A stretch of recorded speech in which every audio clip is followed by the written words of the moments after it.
These are the 20 most searched Star Wars questions on Google in 2025, with Canon answers only. Let's see how many of these start an argument in the comments. Number 20. What is the correct Star Wars watch order?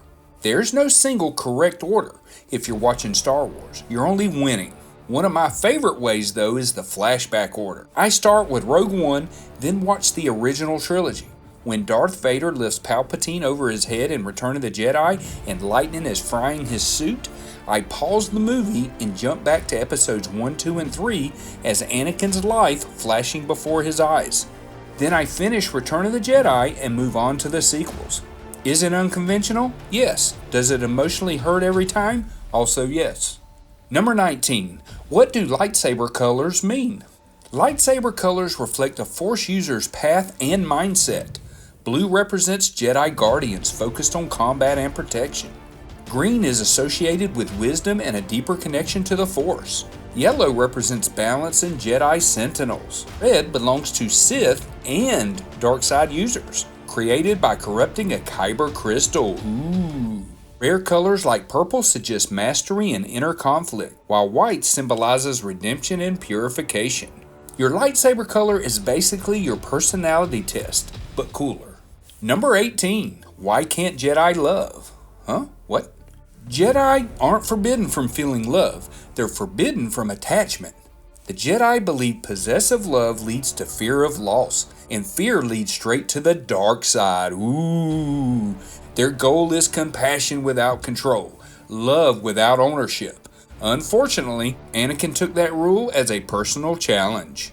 Number 17. Who trained Yoda? Ooh, that's a good one. In canon, Yoda's master has never been named, even in canon novel, including The Glass Abyss. Lucasfilm deliberately avoids revealing who trained him. Legends material names a Jedi called Nakata del Gormo, but that has not been canonized. Yoda lived for over 900 years, and somehow his teacher is still classified.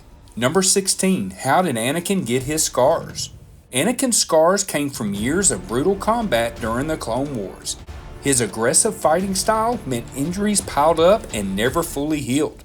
By the time he became Vader, the damage had already started. Number 15. Why do Jedi disappear when they die? Some Jedi disappear when they die because they've learned how to fully become one with the Force.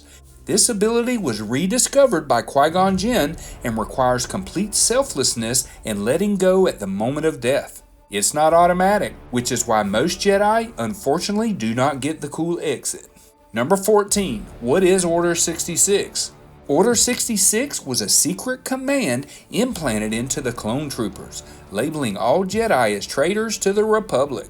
When Palpatine activated it, the clones turned on the Jedi generals without hesitation. It was the final move in Palpatine's plan to destroy the Jedi Order from the inside and seize absolute power. One sentence, one galaxy ruined. Number 13. Is Darth Maul still alive? No, Darth Maul is no longer alive. He survives the Phantom Menace, lives for years fueled by hatred, but is finally killed by Obi-Wan Kenobi on Tatooine in Star Wars Rebel during the Twin Sun episode. It ends quickly because Obi-Wan learned. Maul didn't. Number 12. What happened to Ahsoka after leaving the Jedi Order? Ooh. After leaving the Jedi Order, Ahsoka Tano lived as a civilian under the alias Ashla, helping people while avoiding both the Jedi and the Sith, because they're both evil. She later became a key figure in the rebellion as Fulcrum, survived Order 66, and continued serving the light side without being a Jedi. She didn't quit the Force, she quit the politics. Wouldn't that be amazing? Number 11. What is the Mortis Arc? Wow, that's getting deep. The Mortis Arc in the Clone Wars features three powerful Force beings. The father represents balance, the son represents the dark side, the daughter represents the light. The Arc confirms Anakin as the Chosen One. What was that? Say that again. The Arc confirms Anakin as the Chosen One and shows how fragile balance truly is. It turns the Force from philosophy into something cosmic and literal. And yes, it gets weird on purpose. Number 10. Who was Snoke? Oh, really? Top 10. Snoke was an artificial dark side being created by Emperor Palpatine. He wasn't an ancient Sith or independent mastermind. He was a puppet designed to control the First Order and manipulate Ben Solo. He existed for one reason, to prepare the galaxy for Palpatine's return. Number 9 is Rey Skywalker. Oh God, here we go. By blood? No. By choice? Yes. Rey is the granddaughter of Emperor Palpatine, but she chooses the Skywalker name to honor Luke and Leia, who became her true family. In Star Wars, legacy isn't about blood, it's about who you decide to be. And right now, I'm a gray Jedi, because I decided. Number 8. What species is Yoda? Nobody knows, and that mystery is intentional. George Lucas has repeatedly refused to explain Yoda's species, keeping him mythic rather than biological. Sometimes answers ruin the magic, and I agree with this. Why did Luke go into exile? I know you hate it, but there is a reason. Luke went into exile because he believed he had failed the Jedi and the galaxy. After sensing darkness in Ben Solo and briefly considering killing him, Luke blamed himself for the fall of his Jedi Order. Overwhelmed by guilt, he cut himself off from the Force and hid on Act 2. Convinced the Jedi legacy should end with him. Hope didn't die, it just went quiet. Number 6. What is the Darth Plagueis the Wise story?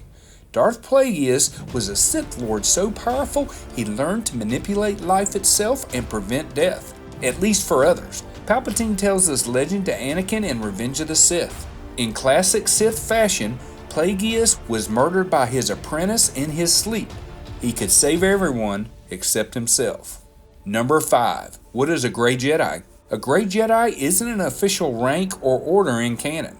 It's a fan-used term describing Force users who reject Jedi dogma while still serving the light side.